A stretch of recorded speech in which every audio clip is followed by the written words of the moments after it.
Hi friends, I'm Jessica Pate with We Are Brave Together, and we have heard your requests over and over again, and today, episode 7 is all about marriage. And I brought a couple friends today that you are going to love and hear from their wisdom and experience. We have Chris Yomo and we have Megan Caston, and I will let them do their own introductions and share a little bit of their story today. Chris? All right. Well, my name is Chris, and I am a licensed marriage and family therapist. I've been doing that for a little over 11 years. I've been married now for 16 years in December and have an 11-year-old and almost an 8-year-old. So life is full, life is good, life is busy. Part of what I've always loved about this program, this group, and what Jess has done is I grew up with a severely handicapped brother, which has influenced a lot of my decisions, some that I'm aware of and some that I'm still figuring out. So I love what you guys are doing. I love the community. I love the connection and the togetherness that you're bringing. So I appreciate it and love being here with you. My name's Megan Caston. I am the co-founder with my husband of Marriage 365.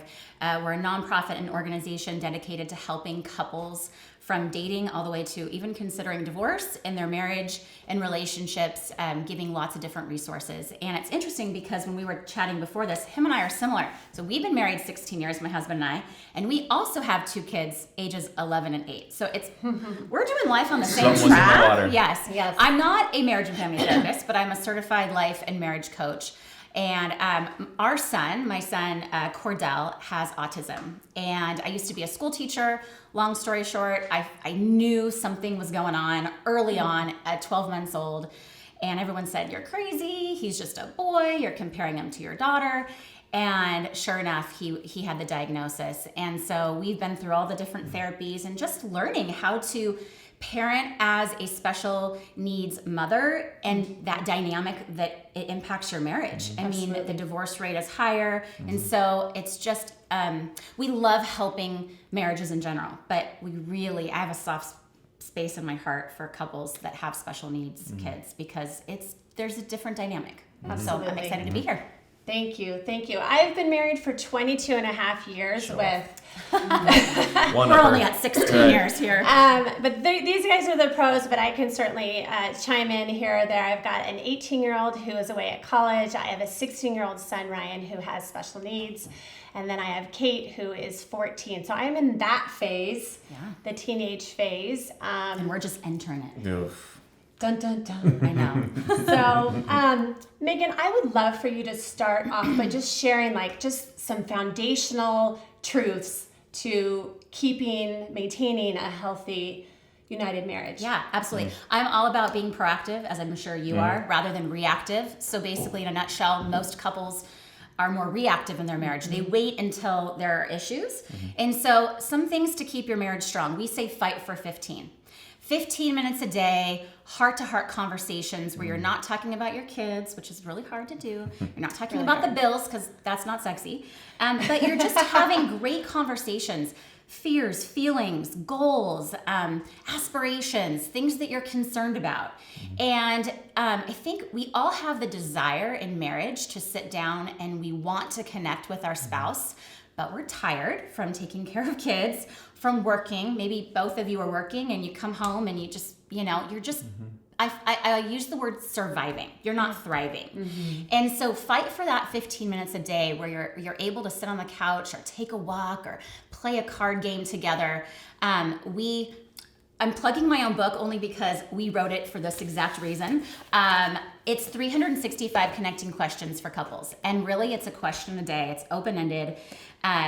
Because my husband and I, after being with our son, we were exhausted. The desire to connect was there. We didn't know how to start. We couldn't get creative in the moment. Right. And so typically you just sit and you turn on the TV or you just kind of talk about the kids in your day. That gets boring. That's very mundane. So this brings it up to a whole nother level. And of course, I gave your community a code that you can use so you can get 25% off of the book, Brave Together 25. Thank you. That is, for you guys. But you simply just open the book and say, let's just go through a question. And I always give the advice that if it was a really rough day with the kids or at work, pick one of the more lighthearted, fun questions, because you can also search through topic. So that's one idea. Definitely fight for 15 minutes, emotional connection. Another great way to stay connected is what we call the weekly marriage business meeting. You're going to learn in this video that I'm a very practical, visual learner, okay? So that's just who I am and my husband. But basically what this is this is a weekly meeting where you are actually talking about the non-sexy and fun parts of life. Budget, kids' schedules, doctor's bills, it's my mom's birthday, what should we get her? Alone time, self-care time. We schedule sex, we schedule date nights. This is really a time to look at your calendars and get on the same page, because I'm sure you've experienced both in your marriage, like, wait, you were supposed to pick up the kid. No, we said that. Wait, what? And those things don't actually have to happen if you commit to a weekly meeting where you're just talking about the transactional parts of your life. Again, not sexy, not always fun, but if you do it, my husband and I don't really fight about schedules anymore. It's great because we do this. Now I'll tell you, there's been weeks where we haven't done it and we fight. So we're like, we didn't do our business meeting. So I also gave you this so that people can download the copy. It's got all of this. And then my last tip for just keeping the marriage strong during these parenting years, it's hard. And just in general, even if you're not a parent, words of affirmation. I think it would be amazing if our kids came up to us and said, Mommy, thank you so much for taking me to behavior therapy today. And thank you for investing your money and your time. And I see you, Mom, do a good job. They don't say that. No. I don't know if your kids do. They're older. My kids still don't say that often. Sometimes I'll get a thank you and I'm like, oh my gosh, you see my effort. And so we need our spouse to see when we're struggling, when we're alone, and just give us a hug and say, I see you. I love you. You're doing a good job. You are a good mom. You are a good dad. I see your effort, especially in those moments of parenting when we feel like we're failing. We need our spouse to come up. It's free. They're just words, but words have so much power. We always say words have power to either give life or take it away. And just simply saying positive words, even via text. Like, hey, absolutely. I know you're struggling right now. Kids are tantrums, whatever. I remember my son would have 3-hour tantrums. And my husband would send me a text like, I know right now you feel very alone and depleted, but I just want to know, like, I love you and you're doing an amazing job. And it was exactly what I needed in that moment of like, that's right, we're a team. And then the other thing, the last thing, is part of the words of affirmation. We're all about high-fiving. Let's high-five.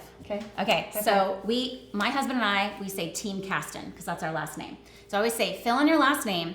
And in the moments when you're, kids having a tantrum, the dishwasher's flooding the kitchen, you look at each other and you say, Team, last name, and high five. It's something about reminding yourself in that moment that you are on the same team. That's really good. Yeah. It's so practical. Yeah, well, and I love it too. We have the tendency to push away from disciplined techniques because, it doesn't feel genuine, it doesn't feel authentic. But there's something actually very sexy about discipline and something that proves there is something I value in this. And if I'm going to put the discipline into it, all it's doing is communicating that value. Not the fact that I don't feel this way genuinely. It's I value it enough to do this business meeting, to schedule something from sex to just a date. And recognizing that is a very beautiful love language to be able to discipline it and say, this is something I value. Yeah, because I do think that culture teaches us that if it's true love, it should just flow organically. And while that sounds great in theory, for those of you that are married, right, you know that that's not the case. And that, if things matter to us, we make time for it. And that's our marriage matters. So we got to schedule it. And again, I think that we all thrive in structure. And leaving things up to chance, something's always going to get in the way. And I think that we schedule this once a week, the same night. We do Sunday nights at 9 p.m. after the kids go to bed. And it just keeps it consistent. And now we actually look forward to it because it's motivating. Because it's like, wow, we didn't fight all week about schedules. That was great. Let's make sure we do that again. Yeah. So good. That's great. It's so good. Of course, we heard when we were going through premarital counseling, and my degree was in psychology, so I thought I knew so much, read every marriage book I could read before I got married at the ripe age of 27. And then you hear marriage requires so much work, but I wish somebody would have said it requires intention. Not work, hard work. It requires being intentional, and this is being intentional. Yeah. And there's so much fruit that flourishes as a result of being intentional or disciplined. Correct.